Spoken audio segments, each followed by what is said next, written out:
Hey guys, Josh here again.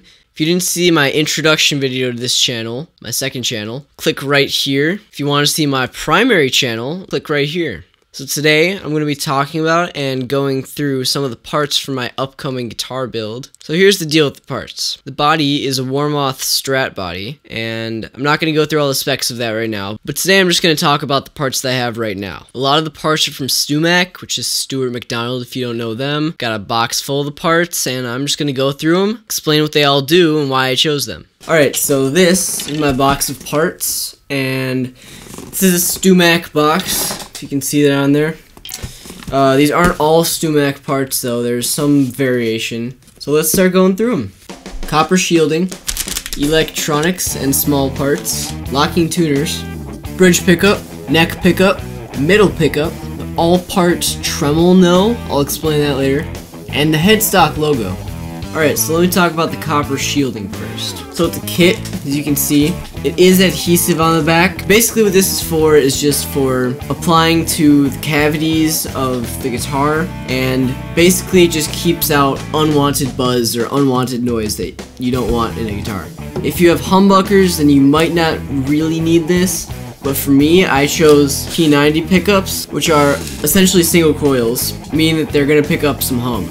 Another thing you should note about the copper shielding is that it does come with ground wires here. So if you have it grounded and full conductivity between all your electric parts, then you're probably going to get less hum. So this is really good. You want to have copper shielding. I guess since I just talked about the hum and the buzz in P90s, I'll talk about these P90 pickups I've got here. I've got 3 of them.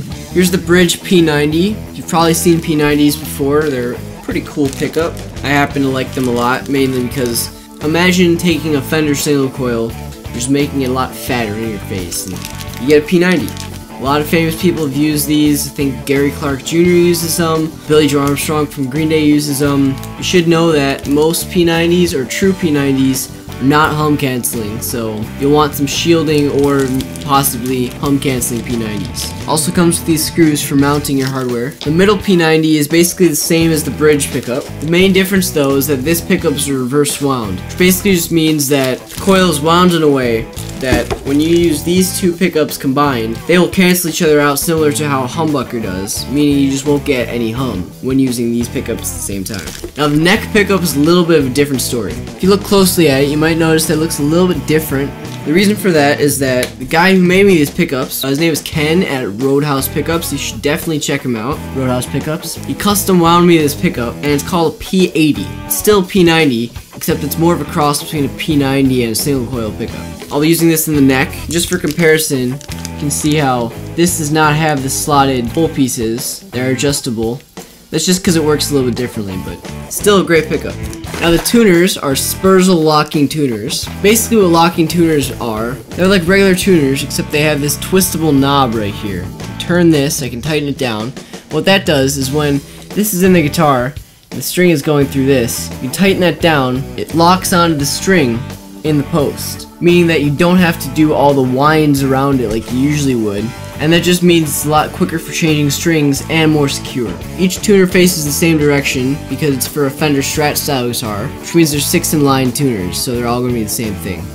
Now this is the all parts Tremmel no. Basically what it does is it has 3 thumb screws right here. If you tighten one of them down, puts the tremolo, which for me will be a Wilkinson, in dive only mode, which basically just means that you can only go downwards with the tremolo and not upwards like you can if you have it in a floating configuration. If you tighten 2 of these down, puts the tremolo in locked mode. Basically means you can't use the tremolo at all, which does actually make it a little bit more stable for tuning. It claims that it allows for better sustain too. So basically you just replace the tremolo claw with this one.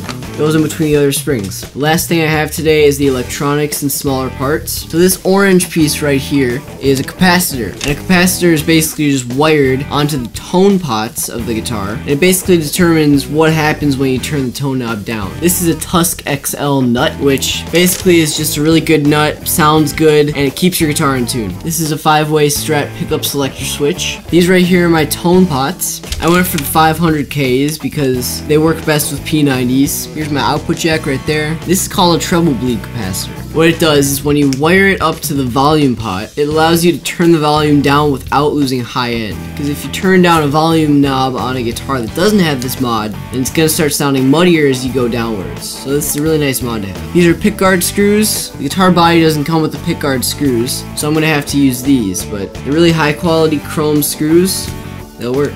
I've also got these knob pointers. All they do is they go under the knob, and there's a little pointer right here that just tells you where you are. So it's not really necessary, but it's nice to have. This is my custom neck plate for the guitar. It's hard to see, but on the top it says the serial number, which is 001, and on the bottom it says limited edition. And lastly, this is the decal that will go on the headstock. So technically this guitar isn't a Fender, but for me, I just prefer to have a Fender logo on the headstock. I think it looks cool. It represents what the guitar is supposed to be about. It represents the fact that this is a Strat. You can't see it behind the protective layer. This is actually silver, and the headstock is going to be painted black, so I think that'll look pretty cool. So that's it for today. So I will have a video up in a week or two, so tune in next week. Subscribe if you want to stay tuned. I'll see you in the next video. Peace.